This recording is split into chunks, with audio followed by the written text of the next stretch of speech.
सहना ववतु सहनौ भुनक्तु सह वीर्यं करवावहै तेजस्विनावधीतमस्तु मा विद्विषावहै। ओम शांति शांति शांति। ओम श्री गणेशाय नमः। ओम श्री सरस्वत्यै नमः। ओम श्री गुरुभ्यो नमः। श्रुतिस्मृतिपुराणानाम् आलयं करुणालयं नमामि भगवत्पाद शङ्करं लोकशङ्करं। समस्तजनकल्याणे निरतं करुणामयं नमामि चिन्मयं देवं सद्गुरुं ब्रह्मविद्वरं। रामाय रामभद्राय रामचन्द्राय वेधसे रघुनाथाय नाथाय सीतायाः पतये नमः। शुकासारिखे पूर्णवैराग्यजाचे वसिष्ठापरिज्ञानयोगेश्वराचे कवी वाल्मिका सारिखा मान्य ऐसा नमस्कार माझा तया रामदासा। गणाधीश जो ईश सर्वा गुणांचा मुळारंभ आरंभ तो निर्गुणाचा। नमो शारदा मूळचत्वार वाचा गमू पंथ अनंत या राघवाचा। जय जय रघुवीर समर्थ। So we saw that as we come towards the end of this text, Samarth Ramdas Swami clarifies few concepts that we believe in.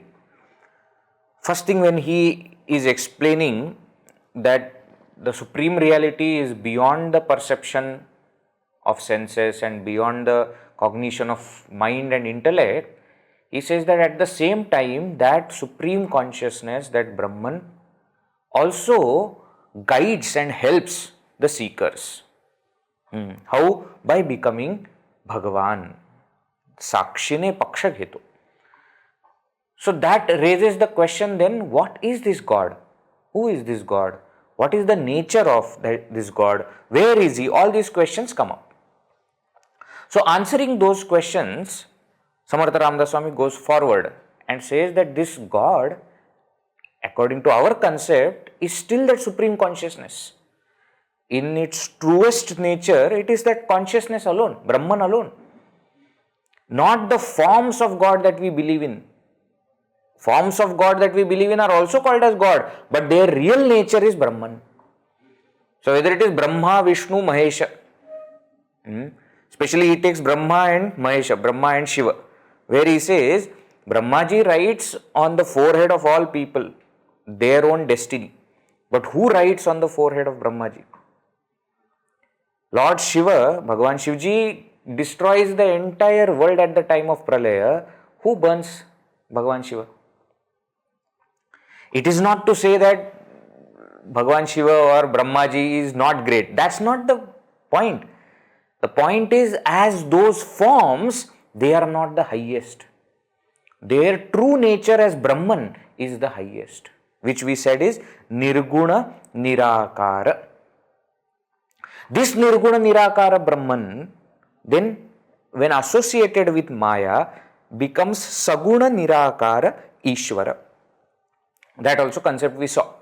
Because now Brahman is associated with Maya, it gets certain qualities, so to say. What kind of qualities? Qualities of creation, functionalities of creation, sustenance and dissolution and compassion and all knowership and all pervasiveness, etc., etc. All these qualities, Sarvajñatva, Sarvashaktimatva, sarvavyapitva, etc. the qualities Ishvara gets.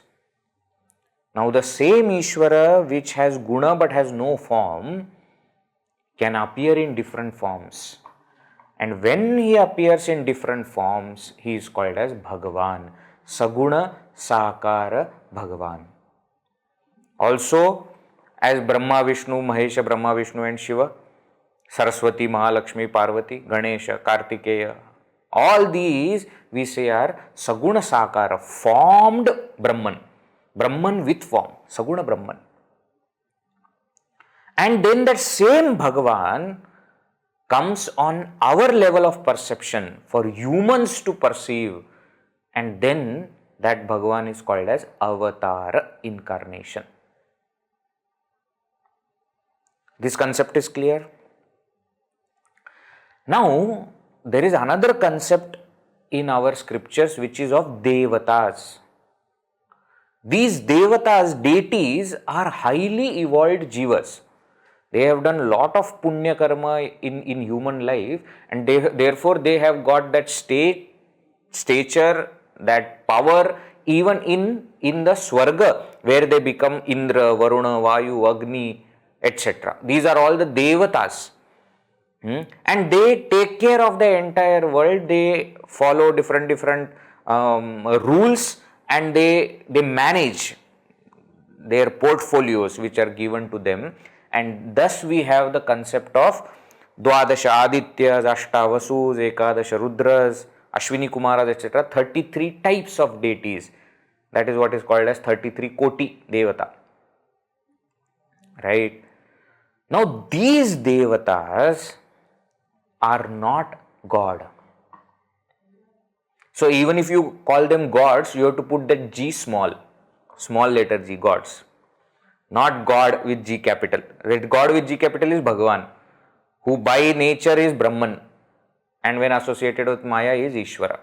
That one God, that is that G capital. But these Devatas, either you call them deities or gods with small g, these are still jivas. And therefore, there is a particular way given in the Vedas to propitiate them. You do a karma in a particular order, they have to listen to you, and they have to give whatever needs to be given. They can't say no, they are bound by these actions. And therefore, most of the yajna, agadi karmas are offered to them. You will see, Indraya Swaha, Indraya Idam Namama, Agnaye Swaha, Agnaye Idam Namama, Vayave Swaha, Vayave Idam Namama, Prajapataye Swaha, Prajapataye Idam Namama. All of them, ahutis, etc., are offered to these devatas. In the Vedas, what we see. These devatas are not the Supreme God. Jagi Mukhya to kona kaisa, there is still higher God which is there, right? And that Supreme Brahman, that Supreme Being, Purusha, what is called in Upanishads, doesn't get destroyed by any means. It is not broken, it is not cut, it is not moved, it is not fallen, shaken, it is not known. Kalena kadalochanasi, vasena disena jagi mi panasi. Unless you give up the sense of I, sense of ego, you will not be able to realize it. Why? Because that Brahman is not somewhere high above the clouds. That Brahman is your own self. So unless you drop this ego, you will not be able to realize it. Now, one of the methods of realization is, the only method of realization is self-knowledge. But one of the methods to prepare oneself for the self-knowledge is what we call as Bhakti Marga. It's the path of devotion, where a devotee chooses his or her favorite form of God as Ishta Devata and starts to worship. Now, through that worship, mind gets purified of the seeker and the focus comes, which will help in getting that self-knowledge which will give liberation. So, understand the logic and the flow of how the sadhana goes, right? Now, this Ishta Devata, when somebody has, one should not become fanatic with Ishta Devata. One should understand the form that I worship for me is the supreme. But some other person may worship some other form, and for that person, even that form will do the same what this form is doing to me. When I lose this objectivity, then what happens? I become fanatic and I say the form that I worship is the only God, and all other people what they are worshipping is not God. See, that's how fights in the religion starts, either between two religions or within religion between different cults, isn't it? Sects. Why that fight is happening? Because I become fanatic saying that this is the only God. One very simple logic is, anybody who says this is the only God is no true God. Why? Because God is formless, so He can appear in any form. How much ever people make fun of us, but that is the fact. They say, no, oh, your one God it looks like elephant, another God looks like monkey. Yes, because God is formless and therefore can appear in any form. Rather, He chooses to appear in different forms to give us an idea that we must see God in every form. Whether it is Matsya, fish, Kurma, tortoise, Varaha, wild boar, Nrsimha, lion, half man. Whether a dwarf, Vamana. See, in any form, humans, Parshurama, Shrirama, Shri Krishna, in different forms you see God, so that when you see the world, you can appreciate that God exists in every form. It is not a topic of mockery. We should be happy that our God is so perfect and so great that He has appeared in all these forms. Just telling us that I can appear in any form. I do appear in any form. Every form that appears is mine only. He is saying this clearly to us, and therefore, when a person has Ishta devta, starts to worship it, but one must understand that the truth of that Ishta devta is beyond that form. And therefore, see, for example, Ganapati. Many people are Ganapati Bhaktas. You go to Maharashtra, etc., is very famous. Ganapatya Sampradaya is very popular there. But the mantras that we chant, say for example, Ganesh Atharva Shirsha, we chant. What do we say in that? Tvam Brahma, Tvam Vishnu, Tvam Rudras, Tvam Indras, Tvam Agnis, Tvam Vayus, Tvam Suryas, Tvam Chandramas, Tvam Brahma Bhurva Swaram, Tvam Sakshat Brahmasi, Tattvamasi. All these things we are saying. So we are not just worshipping that form. We understand that Bhagavan in this form that I am worshipping is actually that Ishvara who appears as Brahma, Vishnu, Shiva, Indra, Rudra and all the other beings is the same Ishvara. And we go further and we say, Tvam Sakshat Brahmasi Nityam. You are Sakshat Brahman. That is the correct way of worship. To go beyond the form. Yes, I love the form. No doubt about it. Why? See, if there is no form, love will not come. There is one very beautiful shloka which says, Srinathe Janaki Nathe Abhedav Paramatmani. I might have told, I don't remember. The shloka says, Srinathe Janaki Nathe Abhedaha Paramatmani. So Srinath, Shri is Lakshmi. Srinatha is wife of Lakshmi, that is Narayana, Vishnu Bhagavan. And Janaki Natha, and the husband of Janaki, Sita ji, that is Shrirama. Abhedav Paramatmani, there is no difference. Why? Because both of them are Paramatma. Paramatmani Abhedaha. Tathapi Mama Sarvaswam Ramah Kamalalochana. The Bhakta says, though there is no difference in Paramatma, but I love Shrirama, what can I do? Isn't it? Krishnat param kimapi tattvam aham na jane, says Madhusudan Saraswati ji, who is talking so vehemently about Brahman, but when you look at that Sri Krishna's Leelas and his Rupa, you just melt. Isn't it? Some people have same kind of feeling for Vithala Bhagavan. Some people have same kind of feeling for Lord Shiva, Bhagavan Shivji. Why? See, formless is truth, and that has to be understood. That has to be experienced. But feeling comes when it is Bhagavan in form. Feeling comes for the formed. Therefore, For our sadhana, both are important. Saguna Brahma to bring that feeling, and Nirguna Brahma to bring that experience or realization or knowledge. And Bhagavan alone is both these, Saguna and Nirguna. That is the point that is mentioned here. It is that Brahman. Yato va imani bhutani jayante, yena jatani jivanti, yat prayanti abhisamvishanti, tad vijidnyasasva, tad Brahma. Taittiriya Upanishad says, that from which all the three worlds are born, in which all the three worlds exist, and into which all the three worlds are going to dissolve, know that to be Brahman. You inquire into that Brahman. That's what Samarth Ramdas Swami also says here, 179. We had seen, Tinhi loka jethuni nirmana dale. From where all these three worlds are born. Taya devaraya se koni na bole. Nobody is talking about that Supreme Bhagavan. Jagi thorala deva. That highest form of God, which is Nirguna Nirakara, to chorala se remains hidden. Guru veena to sarvatha hina dise. And without a Satguru, without a Guru guiding us, we will not be able to recognize this Bhagavan. Thus, he takes the topic from Brahman to Bhagavan, and now from Bhagavan to Guru. And he says, Guru pahata pahata laksha koti. You look in the world, there are lakhs and crores of gurus roaming. Bahu sala mantravali shakti moti.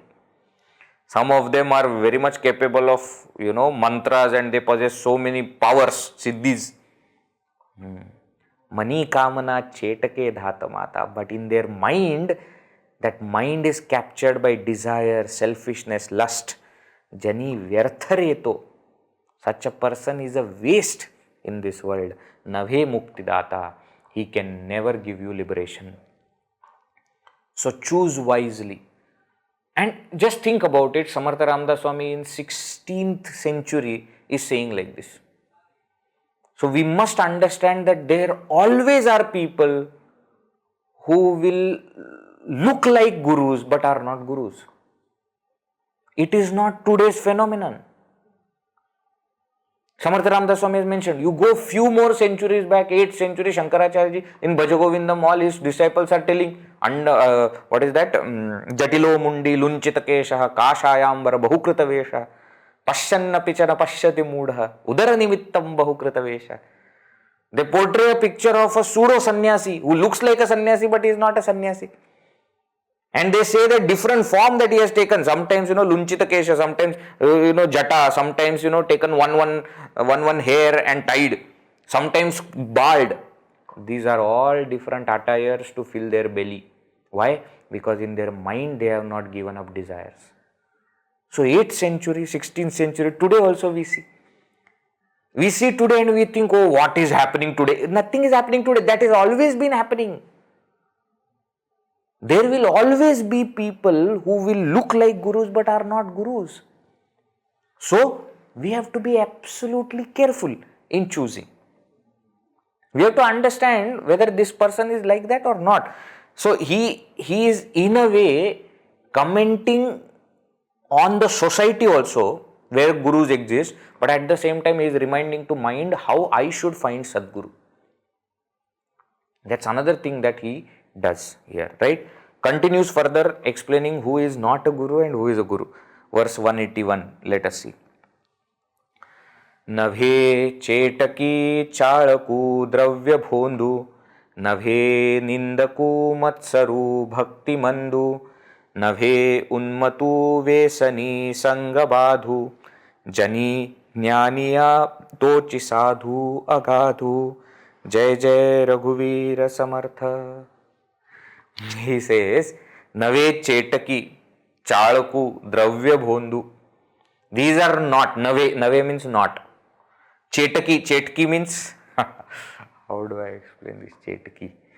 In those black magic kind of things used to be there, in villages, Chetki. That is called a Chetki. Especially in Konkan area, etc. It's called Chetki. Even now it is quite popular. Some people will be there, they will come with some dolls, etc. and then put different things, and lemon will be there. I'm sure you all have seen such things, no? So a person who is doing all these things, magic, miracles, etc. Chalaku. Chalaku means one who does this chala. Chalaku is coming from chala. Magic, but in a deceiving way. It's not actually magic, it is just deceit. Dravya bhondu, one who runs after money, dravya. So only for money's sake they will do different things. Navhe nindaku, not the person who does ninda, criticizes others. Matsaru, who is jealous of others. And very beautiful point he says here, bhakti mandu, who has very low devotion. I tell you, I just cannot emphasize on this point. The more I emphasize, you see, there are so many people who will study Shastra, teach Shastra, but as a complete dry subject. They will speak highly about the scriptures, but no love for Bhagavan in their heart.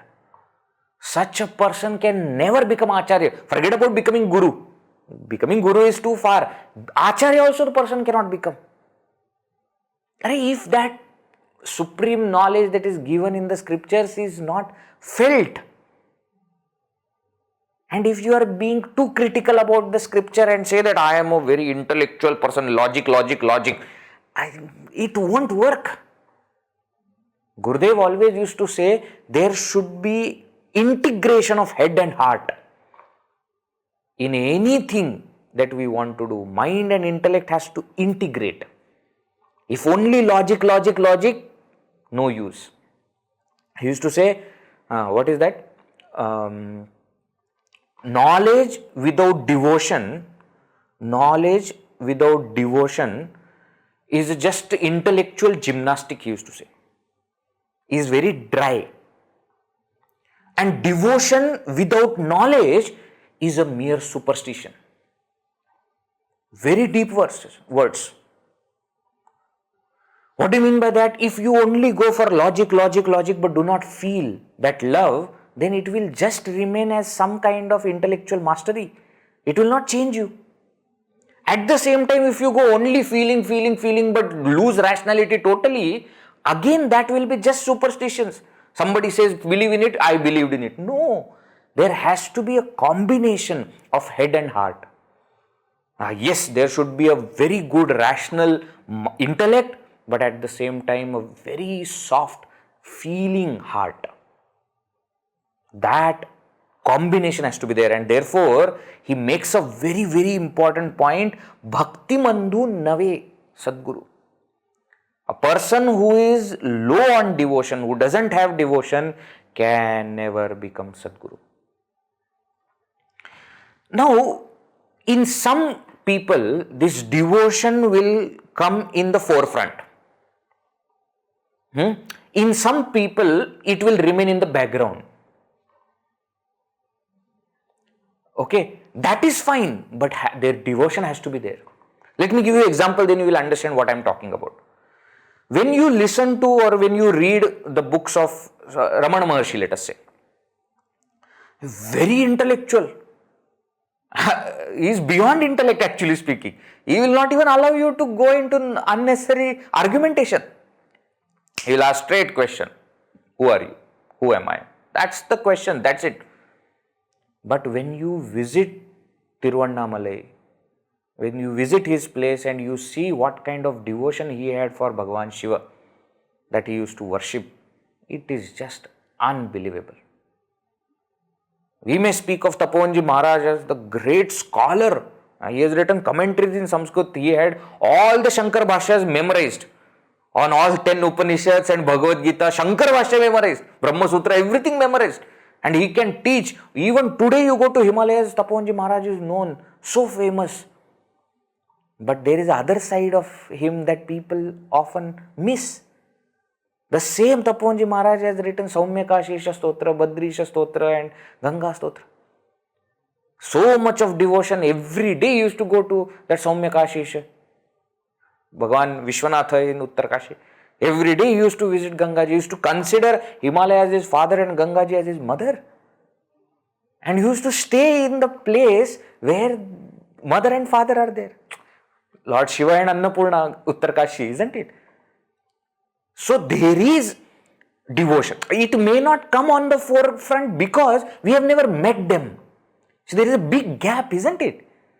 When we read their books, what kind of things have been made into a books? When they will be speaking about Bhagavan and devotion, etc., maybe it is not documented. Maybe we don't know.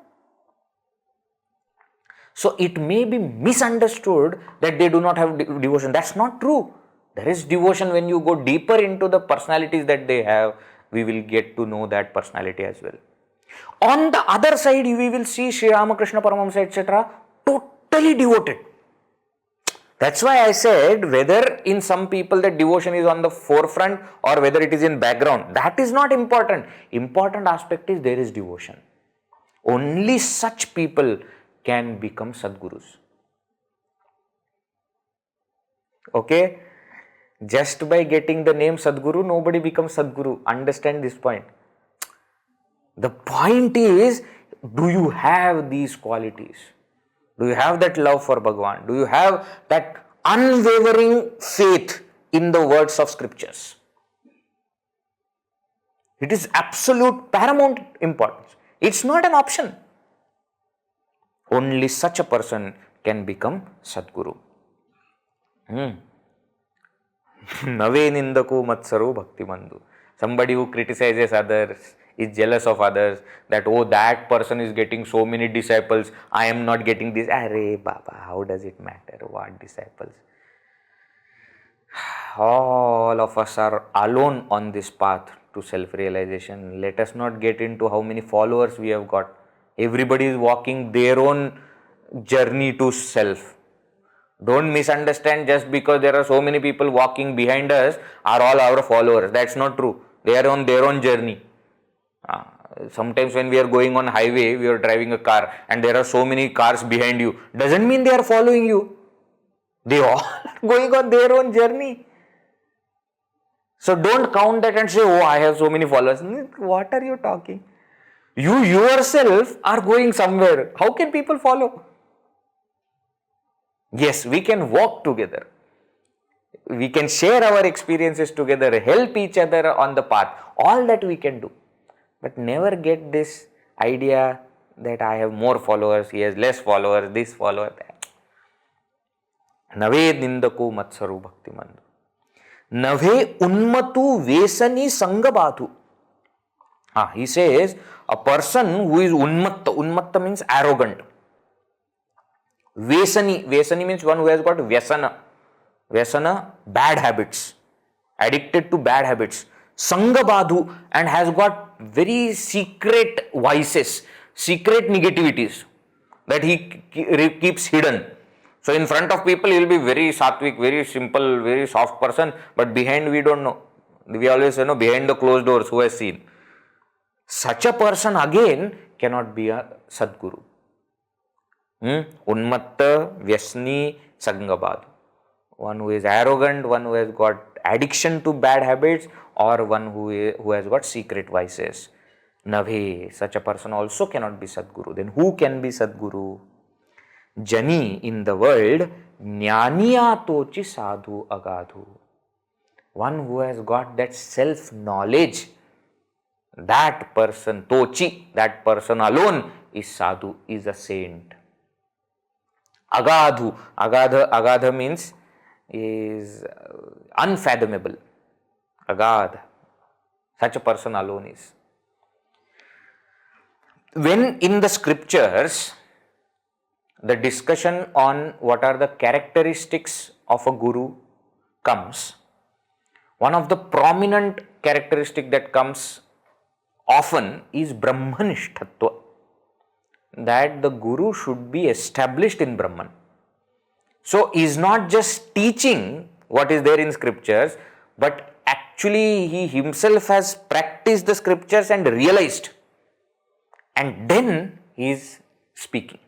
So that Brahmanishta means established in Brahman. That point is mentioned here as Jnaniya, one who has got that self-knowledge, one who has got a realization.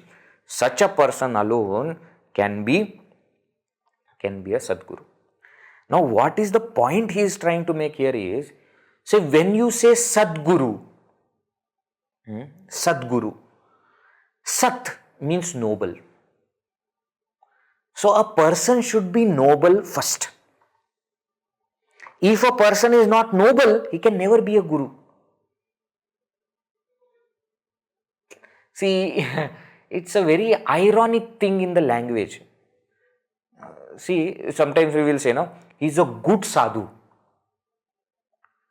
Are sadhu word itself means good. How can you say good sadhu and bad sadhu? Either he is a sadhu or he is not a sadhu. There is no question of good sadhu and bad sadhu. In the same way, when you say guru as Sadguru, it is understood that the person can become guru. That is second question. First thing is that person has to be noble. Sat. That nobility should be there first. And that nobility, if the one doesn't have, can never even dream of being a guru. And that's what Samarth Ramdas Swami is trying to tell here.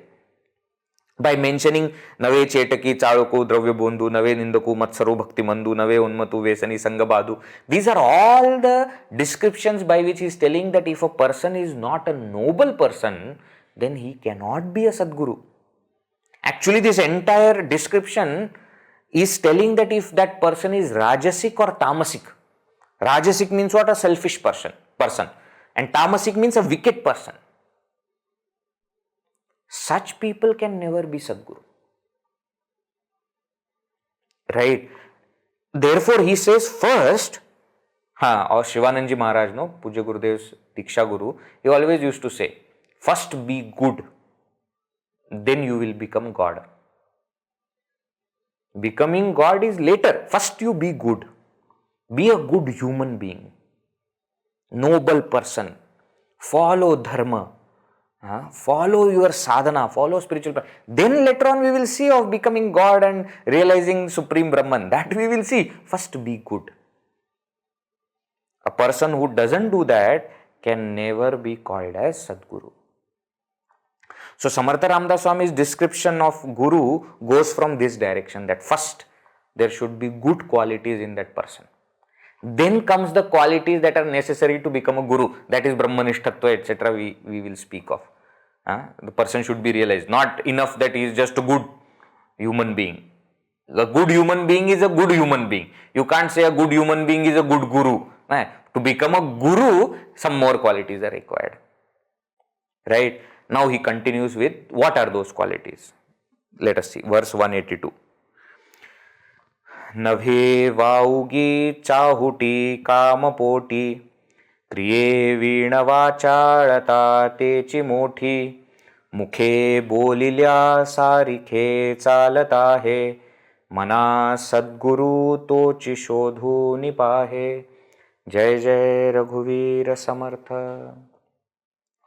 Nave vaugi chahuti kamapoti. A person who has unnecessary talks or unnecessary naughtiness in the behavior, unnecessarily saying this or that, kamapoti, because of desire or lust.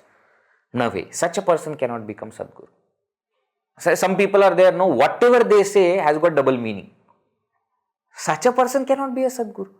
You can't expect that, Why? Because that purity has to come from the depths of heart.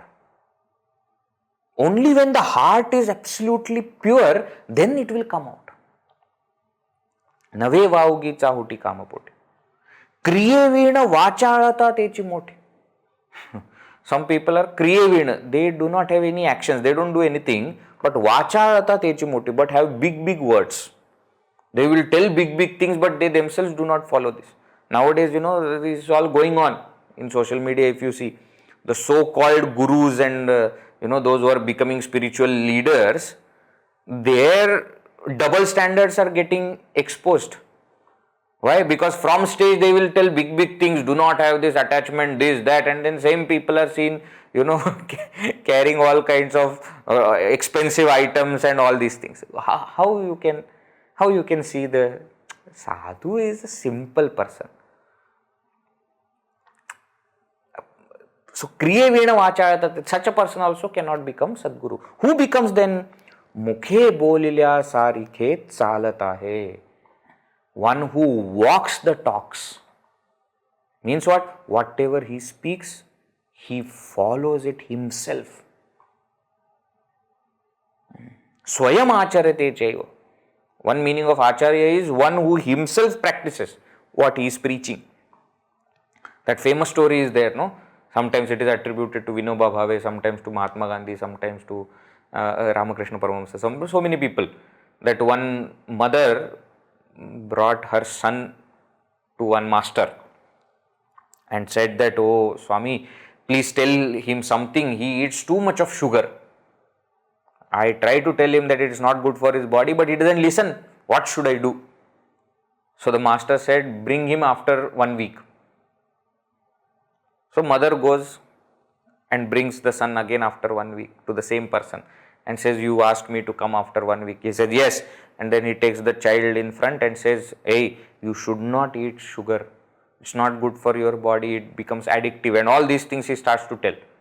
Now mother starts to wonder, why did he ask me to bring my son again after 1 week? He could have told all these things at that time itself. Why that 1 week delay? So after the son leaves, the mother asks, why did you ask me to come after 1 week? And the master said, because I was eating sugar. So from last 1 week, I stopped eating so that I become eligible to tell others that you should not eat. When I myself am eating sugar, how can I tell somebody that, don't eat? Here, don't take the example too seriously. I am not talking about whether sugar is good or bad. That is not my topic. You see, you ask doctors, they will tell. But the point is, I can tell something to others that I am doing. I am not doing anything and then I am telling things to others. It will not work. It's not that you can't tell. It will not work. It will not have that impact. I always tell this one very interesting anecdote that happened with me. In childhood, I was in one ashram. I had gone for some camp with my parents, and Swami Purushothamananji, one of the very senior most disciples of Puja Gurudev, was there conducting the camp, and we knew Swamiji from my childhood. I knew Swamiji, so we had little bit of that freeness. And anyways, when you are a child, you don't have that much respect. You see everybody as love only. So you don't know what that Mahatma is a great Mahatma, etc. You don't know. I was some 5th standard, 6th standard, 10, 11-year-old. So I used to always jump around with Swamiji and sit on his lap and play with his beard. All those kind of things I used to do. So and I used to attend all classes. That was one thing. I will attend all classes, sit in front and attend, listen everything what he's telling. Not that I used to understand much, but I used to attend. So once Swamiji finished class and he was walking to his room. And I was running behind him and holding his hand, and he was also playing with me. And some other people also were walking. My mother was also there. And I said, Swamiji, everything that you tell in the class is the same thing I tell my mother at home. Imagine, okay, 10-year-old boy is saying that everything that you say in the class is the same thing I tell my mother at home. But my mother doesn't listen to me, but she listens to you. How come? So Swamiji laughed.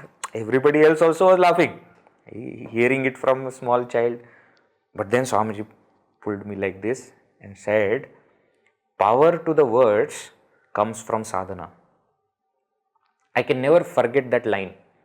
See, some things are there, which are very imprinted on your heart. That is one of those incidences. I don't even remember what was the point that Swamiji said in the class for which I was telling that I tell the same thing. I don't remember. But I clearly remember the place where it happened and the background that Ganadhish was there, huge Ganesha was there and Swamiji was there, and he just looked at me and he said, power to the words comes from sadhana. If you want people to listen to you, if you think that people should change their life because of what you are telling, it depends on your sadhana and it depends on their sadhana. See, this mukhe bolilya sarike chalata hai, when I practice what I preach, that gives me strength, that gives strength to the words. It's not about we becoming gurus, that's not the point. But I am saying in general, as a seeker, when I am helping fellow seekers and I am trying to tell them something, don't you think that first I should practice it? Then only I can suggest something to somebody, isn't it? Sometimes we go to some beautiful place or some movie, or we have some experience which we love, and we come and tell everybody, oh, you must go, you must go, you must go. I went there and it was so wonderful, you must go. That has got so much of, power, because we have experienced it. And then we are telling you must go. But imagine if we ourselves have not gone, yeah, I have heard that it is a very nice place, you must go. That you must go has no, convincing power. Conviction is not there. Why? Because I myself have not experienced. Conviction will come when we ourselves practice. So Satguru is the one who does what he speaks. Mana Sadguru tochi shodhu nipahe. Samarth Ramdas Swami is telling to the mind, please seek such Sadguru. In Marathi there is another line which says, Bole taisa chale techi vandavi paule. One who behaves how he speaks should be worshipped. His feet should be worshipped. Why? Such people are very rare. And that is what is the mark of a Sadguru. Now, he further adds so many qualities that the Sadguru has. What are those? Verse 183. Jani bhakta jnani viveki viragi kripalu manasvi kshamavanta yogi prabhu daksha vyutpanna chaturya jane tayache niyoge samadhana bane jai jai raghuvira samartha. Jani, in the world, that person is a Sadguru. Who? Bhakta. He should be a devotee. Jnani, he should be self-realized person who has got self-knowledge. Viveki, one who can discriminate very wisely. Viragi, and detached, dispassionate person. Aren't these important qualities as seekers we say? Shraddha, Bhakti, Jnana, Vairagya. Vairagya without Viveka is not possible. So when you say Bhakti, Jnana, Vairagya, you are talking about Bhakta, Jnani, Viveki, Viragi. And a Bhakta has to be a Jnani. Then only is a true Bhakta. And Jnani has to be a Bhakta. Then only is a true Jnani. And both Bhakta and Jnani has to be Vairagi. Has to be Viragi. Otherwise, what kind of devotion or what kind of knowledge? But these are the qualities which are spiritual qualities. Now what even in behavior? Manasvi kripalu. Manasvi here means extremely. Manapasun, manasvi. From the depth of the heart, kripalu, he is compassionate. He is extremely compassionate. Kshamavanta, forgiving. Oh, big quality for a guru. Huge quality for a guru. I tell you, we are so lucky that we have Sadgurus because they forgive. If that quality was not there, we would have been thrown out. Why? We make blunders. We as seekers make huge mistakes. It's only because of their compassion and because of their forgiveness that we still get another chance. Otherwise, we would have been thrown out of the path of spirituality long back.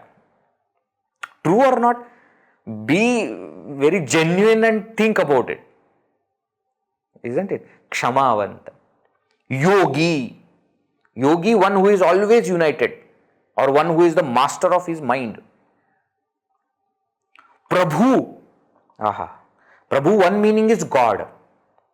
Another meaning is one who controls like a father, one who guides the students like they are his own sons, his own daughters. Like that he guides. Prabhu. Daksha. Daksha means alert, careful. Means what? When it comes to Shishyas, what should be given to the Shishya at what time? What knowledge should be given? What sadhana should be told? Very careful. What is the state of mind that is going on? What is the thing that I should give next so that he will not be disturbed too much but will be able to follow? Daksha. Vyutpanna. Vyutpanna has many meanings. One meaning of Vyutpanna or Vitpanna also. In some pathas it will be Vitpanna. One meaning is he is a well-known, famous personality. Vyutpanna. Another is Vit means knowledge. It's a scholar. Shrotriya. Chaturya jane. Another quality. Who knows smartness, who is very clever, who understands how the world works. You can't fool him. Taya che niyoge samadhana bane. Such a person is Satguru, and when you are in company of such a person, samadhana bane, you will feel relaxed, you will feel content. You will feel contented saying that now, yes, I have met him, my job is done. See what beautiful qualities of Satguru are mentioned here. In all scriptures, we will see this topic taken up at, and explained. Upanishads we see very crisp, but it mentions Shrotriya and Brahmanishta. It tells that the Guru should be Shrotriya, is well read in scriptures, well learned, and Brahmanishta, established in Brahman. When we come to Prakarana Granthas, etc., further explanation is given. This where the question, where the description of Karuna comes, that he should be absolutely compassionate. Shankaracharya ji will say in Vivek Chudamani, Nirindhana Ivanalah. He is like his desires have totally gone. Like what? Like the fire that has become quiet because there is no fuel. Like that, he has become Shant. Why? Because the fuel of desires is gone. What a beautiful description of a Sadguru. So we will see in different places, different ways that the masters have elaborated upon this topic, but here you see how Samarth Ramdas Swami says, Bhakta, Jnani, Viveki, Viragi, Manasvi Kripalu, Kshamavanta, Yogi, Prabhu, Daksha, Vyutpanna, Chaturya Jane, Taya che niyoge samadhana bhane.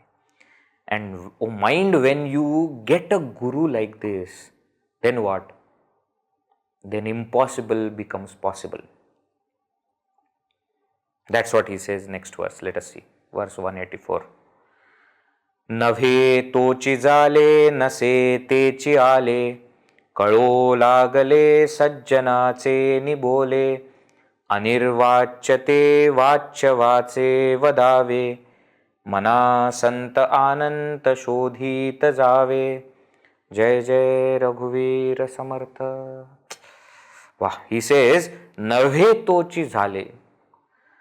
What is not possible has happened. Nase techi ale. What did not exist or what doesn't exist has come. What are you talking about? Two ways you can look at it, okay? This entire world is a miracle because technically it cannot exist, but it is existing. Brahman, which is one, doesn't have capacity to create the world, but the world is in existence. Duality is not possible, but the entire world is filled with duality, multiplicity and plurality. So in one way you can say, it is the power of Maya which makes impossible possible. That's something that cannot happen. Aghatita ghatana patiyasi Maya. It is said. Aghatita ghatana. Something that can never happen, patiyasi. Maya has made it possible. So one way of understanding is that creation which has happened here, which is nave tochi jale, nase techi ale. It is impossible to explain. Another way to look at it is, I was so immersed in the world that Brahman was impossible to achieve. But it has happened. Something which didn't exist for me, I didn't even know that there is something called as moksha, there is something called as realization, and I must become sadhaka and then bhakta, and then I didn't even know all these things. But that has now become very much reality. How? Kalo lagale sajjanache ni bole. I start to understand all these things. Kalu lagale. How? Sajjanache ni bole. When that Sadguru starts to explain, I suddenly start to get the whole thing absolutely clearly. How many of us really thought that there will come a time when we will be studying the original text like Bhagavad Gita or Upanishads and reading it and finding meaning on it on our own? I have never thought that I will be able to do this. Why? Because at that time it was too far to even imagine that something like this will happen. And that is why when we look back to our life before we were spiritual, it looks like a last birth. Isn't it? We wonder, how, did this, the same person who became like this, what has happened? But that happened how? Because of the power of words of Sadguru. He made it possible. When our Guru explains, it suddenly appears so simple, for which whole world is breaking their head whether Bhagavan exists or not, and this and that, and what is Brahman. And Gurudev used to explain in such a funny way, we just got it. How? That is the power of their words. What is impossible to understand? Anirvachyate vachya vadave. That Brahman which is anirvachya, which is inexplicable. You can't explain it in words. That Brahman suddenly he explains in words and you understand also. Upanishad says also it's a wonder. Ascharyavat pashyati kashyadenam. Ascharyavat vadati tathaiva chanya. Ascharyavat anya shrunoti. Shrutva api ena veda nachaiva kaschit. He says, what a wonder. Somebody realizes that Brahman is a wonder. After realization, he speaks of that Brahman. Another wonder. Some people listen to it and realize another wonder. And there are so many people who sit, listen and do not understand. What a wonder. He says, you see. This wonder, this impossible has happened. How? Because of Sadguru. And therefore, O my mind, mana santa ananta shodhita jave. Seek such Sadguru and through that come to realize that Ananta, infinite reality. Mana Santa Ananta. Ananta Santa means infinite existence. One meaning. Or Ananta Santa, with such great saints you should seek. Or another meaning also can come out. Mana Santa, O saintly mind, Ananta Shodhita Jave. Now you have understood all these points. Now seek that infinite reality. That is what he says. How we should do that and how we should become one with it. Next verse. Verse 185. Lapave ati adare ramarupi bhayatita nischitaye swaswarupi kada tojani pahatahi disena Sadaikyato bhinna bhave vasena. Jai Jai Raghuvira Samartha. If you have seen carefully, one thing will come to your notice.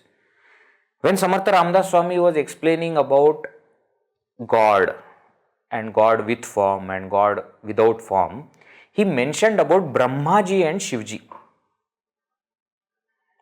hinting at Shrirama being the Supreme God. Earlier only he has explained whoever is his Ishta devta is Supreme Brahman. So he had excluded Vishnu Bhagavan from there if you see carefully. He explained about Adityas and Rudras and all other people, Brahmaji and Shivji, but he did not explain about Shrirama. Why? Because for him, Shrirama is Brahman. That's what becomes clear here. Lapave ati adare Ramarupi. He says you should go and hide behind the form of Shrirama. Means what? You should become one with that form of Shrirama. Not form of Shrirama, one with Shrirama. Rama Rupa. So Rupa of Shrirama. Reality of Shrirama, which is Brahman. How is it? Bhayatita, which is beyond fear. Nishchit, which is sure. Ye Swaswarupi, which is one's own true nature. That is what we should go and become one with. Kadahato jani pahatahi disena. That supreme reality, even if you try to see, you can't see. Or even when people see him, they do not see him. Ravana saw Shrirama, but Ravana did not see what Hanumanji saw. In the same Shrirama, what Hanumanji saw, Ravana didn't have those eyes. What all the bhaktas saw, what Tulsidas ji saw and what Valmiki ji saw, Ravana and Kumbhakarna did not see that. Vali did not see that. So, you may be seeing him, but may not be seeing him. Means what? You may see him with physical eyes, but may not understand what he is. Kadato jani pahata hi disena. Sada aikyato bhinna bhave vasena. He is always one. That supreme Brahman, which here explained as Shrirama, is one. Bhinna bhave vasena. He doesn't exist in plurality. He doesn't exist in difference. There is no difference between Shrirama and Shri Krishna, Shrirama and Vishnu, or Shrirama and Shiva. There is no difference. Rather, there is no difference between Shrirama and me, Shrirama and you, and Shrirama and everyone in the world. Why? Because he is that supreme consciousness, which is one. Advaitameva satyam. That one non-dual reality is that Shrirama. O mind, seek that. Next verse he will say that Shrirama is always with you. Why are you worried? Now what? Now just you have to go deeper and see it for yourself. Okay? We will see it in the next session. Beautiful. Now few verses, last few verses are remaining. Reveling. Samarth Ramdas Swami is reveling in that. Let us see tomorrow. Next session we will see. Satguru. Om Purnamada Purnamidam Purnat Purnamudachyate Purnasya Purnamadaya Purnameva Vashishyate. Om Shanti Shanti Shanti. Harihi Om Shri Gurubhyo Namaha. Harihi Om.